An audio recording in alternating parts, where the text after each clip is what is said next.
नमस्कार, मैं अभिषेक कुमार आप सभी का स्वागत करता हूँ फोकस स्टडी विद अभी में। तो आप सभी को मेरा जय गुरु। तो डुस्का और छोला सीरीज में आज हम लोग सीरीज नंबर 2 देख रहे हैं, मैसूर का युद्ध।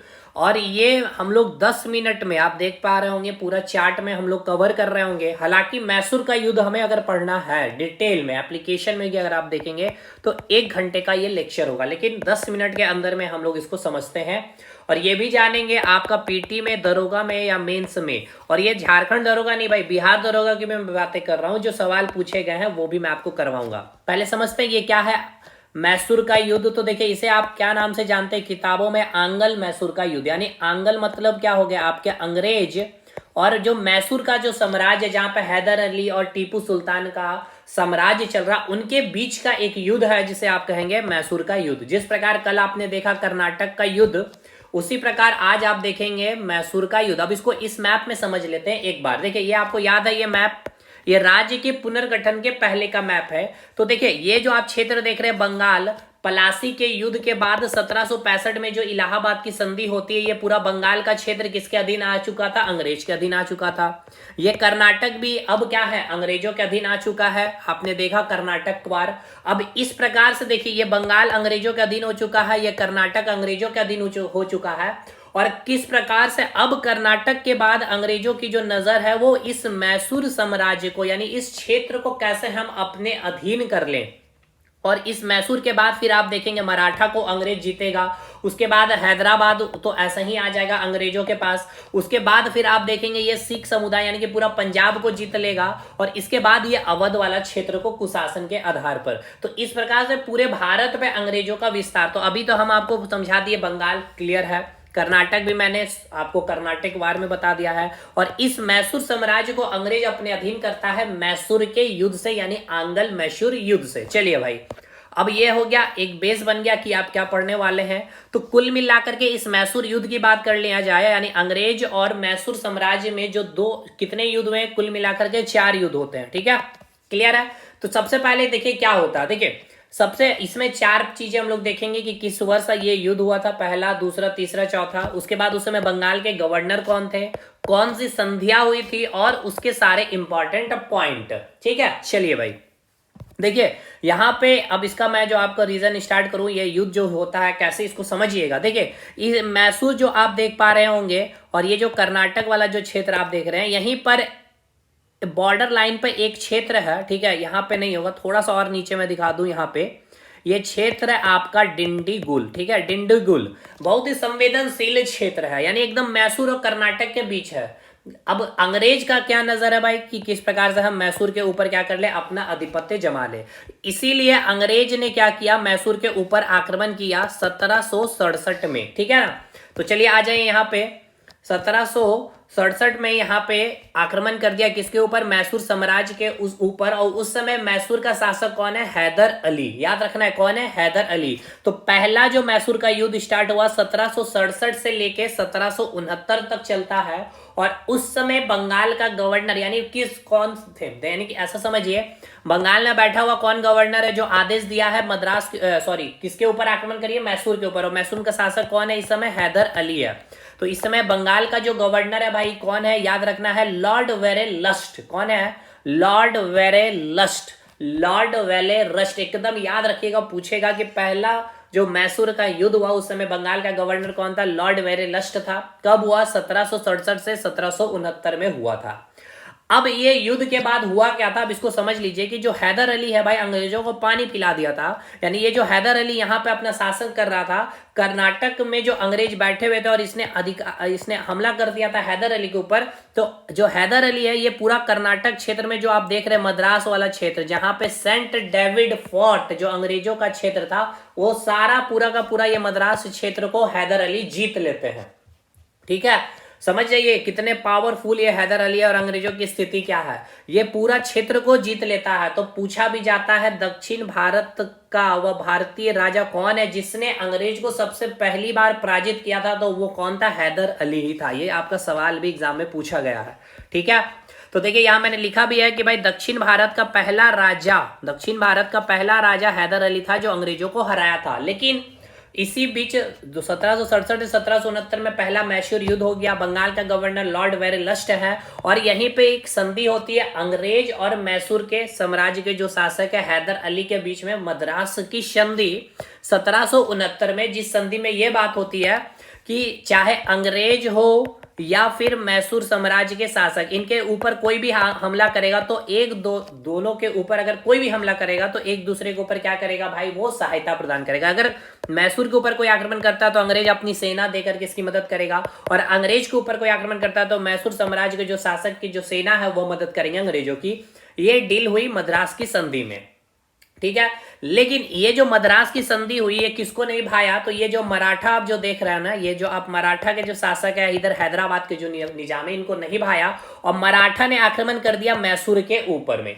अब संधि क्या है मद्रास की संधि में कि अंग्रेज मदद करेगा अगर किसी भी एक दूसरे के ऊपर हमला होगा, लेकिन अंग्रेज ने क्या किया, मदद करने के बदले इसने क्या किया, ये जो आप देख पा रहे होंगे मैंने आपको बताया भी था यहीं पे, ये देखिए माहे केरल में किसका क्षेत्र था, ये फ्रांसीसी की व्यापारिक कोठी थी। इस क्षेत्र पे क्या करता है, हमला कर देता है कौन, अंग्रेज। अब ये हमला किसको नहीं बर्दाश्त हुआ, हैदर अली को, और इसका बदला लेने के लिए हैदर अली ने, ठीक है ना, हैदर अली ने अंग्रेजों के ऊपर आक्रमण कर देता है और यही युद्ध कहलाएगा दूसरा मैसूर का युद्ध, यानी कि दूसरा आंग्ल मैसूर युद्ध 1780 से लेके 1784 तक। और इस समय बंगाल के गवर्नर कौन थे, वारेन हेस्टिंग्स। कौन है, वारेन हेस्टिंग्स, याद रखिएगा वारेन हेस्टिंग्स। और इस युद्ध में लेकिन क्या होता है, 1781 में युद्ध होगा, इसी दूसरे मैसूर युद्ध में पोर्टो-नोवा का युद्ध, जिसमें हैदर अली की पराजित होते हैं, हैदर अली पराजित हो जाता है। और ये हार हैदर अली की, ये वो हार है जहां पे हैदर अली अंग्रेजों को प्रथम मैसूर युद्ध में आप देख पा रहे होंगे कि पूरे दक्षिण भारत को जीत चुका था, और इस 1781 में वो खुद पराजित हुआ और इस सदमे के कारण अगले साल 1782 में इसकी मृत्यु हो जाती है। और अगला शासक जो मैसूर साम्राज्य का बनता है, इसी का पुत्र टीपू सुल्तान, और अंग्रेजों के साथ संधि कर लेता है मंगलोर की संधि 1784 में। क्लियर हो गया भाई, तो पहला दूसरा याद हो गया मैसूर का युद्ध। अब आ जाए तीसरा मैसूर का युद्ध, जो अंग्रेज और मैसूर साम्राज्य यानी कि टीपू सुल्तान के बीच देखने को मिलेगा। ये तो आप देख लिए हैदर अली दोनों के बीच में हुआ है अंग्रेजों के साथ। अब तीसरा मैसूर युद्ध जो है 1790 से लेके 1792 तक। अब इसके पीछे का रीजन को समझिए क्या हुआ था। देखिए जो टीपू सुल्तान जो अगले राजा बने हैं, अगले शासक बने, इनका जो संबंध है ना फ्रांसीसी के साथ बहुत अच्छा है। यानी ये जो आप देख रहे हैं ना फ्रांसीसी, इनके साथ संबंध बहुत अच्छा है और यहाँ पे इनको ट्रेड करने के लिए कुछ ज्यादा छूट दे रही है, जो किसको पसंद नहीं आ रहा भाई, अंग्रेज को नहीं आ रहा है। तो अंग्रेज ने क्या किया, ये जो मराठा है और जो हैदर, इन तीनों को अपने साथ करके मिल करके किसके ऊपर आक्रमण कर दिया, टीपू सुल्तान के ऊपर। ठीक है, तो यहीं से स्टार्ट हो गया आपका कौन सा युद्ध, तीसरा आंग्ल मैसूर युद्ध 1790 से 1792। और इस समय बंगाल का गवर्नर है कॉर्नवालिस। कौन है भाई, कॉर्नवालिस।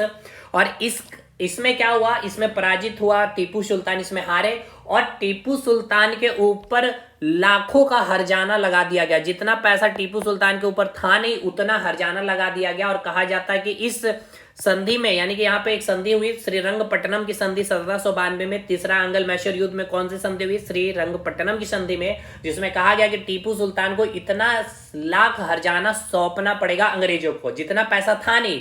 और यही तीसरा जो आंग्ल मैसूर युद्ध है या श्रीरंगपट्टनम संधि में कहा जाता है कि टीपू सुल्तान का आधा साम्राज्य समाप्त हो जाता है। क्लियर हो गया तीसरा मैसूर युद्ध भी।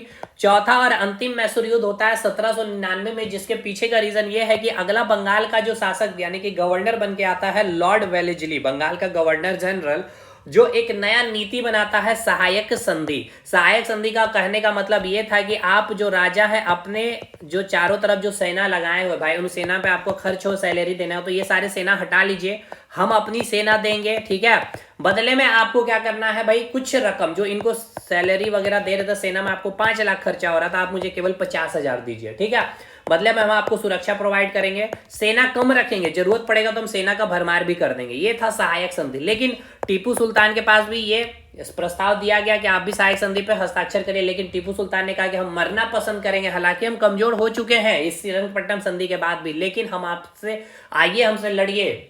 अंग्रेजों ने कहा कि जो सहायक संधि पर हस्ताक्षर नहीं करेगा तो हम उसके ऊपर आक्रमण कर देंगे। टीपू सुल्तान और अंग्रेजों के बीच आक्रमण युद्ध हुआ, यही कहलाया चौथा आंग्ल मैसूर युद्ध 1799 में।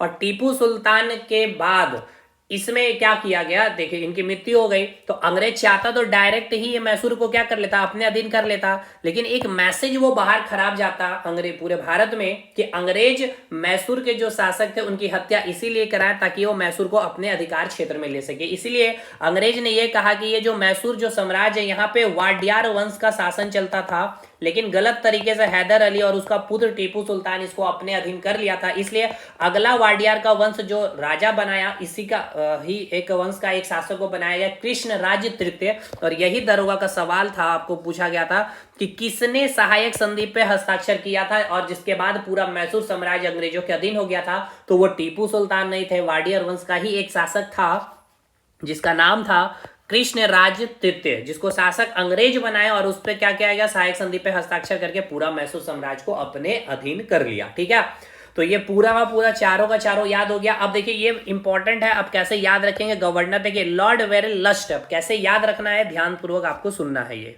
देखिए पहला कैसे याद रखेगा, वेरेलस्ट में क्या याद रखना है, लस्ट से लास्ट, वारेन से आपको याद रखना है वार्निंग।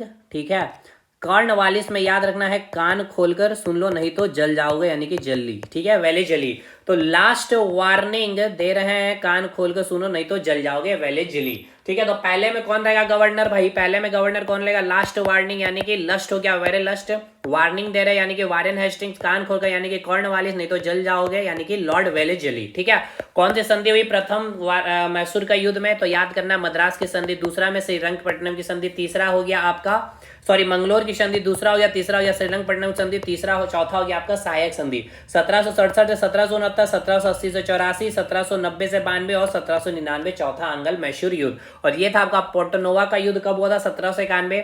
सहायक संधि पर हस्ताक्षर किसने किया था मैसूर साम्राज्य को अपने अधीन करने के लिए अंग्रेजों के द्वारा, तो वो था वाडियार वंश का शासक कृष्ण राज तृतीय। ठीक है, कृष्ण राज तृतीय। तो ये था भाई छोटा पैक बड़ा धमाका। लास्ट ये जो देखिए 10-10 मिनट का जो सेशन में ना पूरा चीज मैं कवर करा रहा हूँ। देखिए ये आपका दरोगा ने पूछ रखा है, एसएससी सीजीएल में, ये पोर्टनोवा का युद्ध आपसे अभी लेटेस्ट एग्जामिनेशन में पूछा था, ये पोर्टनोवा का युद्ध किस आंग्ल मैसूर युद्ध से संबंधित है, तो याद रखिएगा दूसरा आंग्ल मैसूर युद्ध से संबंधित है भाई। तो ये सब बहुत डिटेल लेवल पे जाकर देखिए, जो राजधानी मुद्रा और ये इस तरह की चीजें जो आप पढ़ रहे हैं या आपको कराया जा रहा है यूट्यूब पे, लाखों करोड़ों हजारों में संख्या में लोग वहां देख भी रहे हैं भाई। देखिए ये वही स्टूडेंट्स हैं जो कहते हैं कि हम बिना तैयारी के 15 क्वेश्चन सही किए हैं, तो हम तैयारी करेंगे तो सिलेक्शन ले लेंगे, तो बिल्कुल नहीं, उनका तैयारी के बाद भी 15 क्वेश्चन सही होगा। ऐसा इसीलिए क्योंकि जब ये स्टैंडर्ड पे आपकी तैयारी नहीं रहेगी तो ऐसा क्वेश्चन आपसे बनेगा नहीं। ठीक है, तो मैंने तो कोशिश किया 10 मिनट में जाके बहुत सारी चीजें दे दूं। ठीक है, चलिए भाई इस तरह से सेशन है। और ये कर्नाटक युद्ध अगर आपने देखा, एक बार मैं आपको रिविजन करा देता हूँ। देखिए कर्नाटक युद्ध याद होना चाहिए 46 से 48। ठीक है, इसके बाद जस्ट अगले साल ही 49 से 5 साल तक 54 दूसरा कर्नाटक युद्ध। फिर तीसरा कर्नाटक युद्ध सप्तवर्षीय यूरोप में 1756 से स्टार्ट हुआ था 1763 तक, तो इसके जस्ट 2 साल के बाद हो गया था यहाँ पे 1758 से लेके 1763। तो ये सब अगर आप ऐसे याद नहीं करेंगे तो कभी याद नहीं होगा जीके, चाहे कोई भी सब्जेक्ट आप ले लीजिए। ठीक है, तो चलिए मिलते हैं नेक्स्ट वीडियो में, और मैप के साथ मैंने चीजें कराई है। तब तक के लिए धन्यवाद।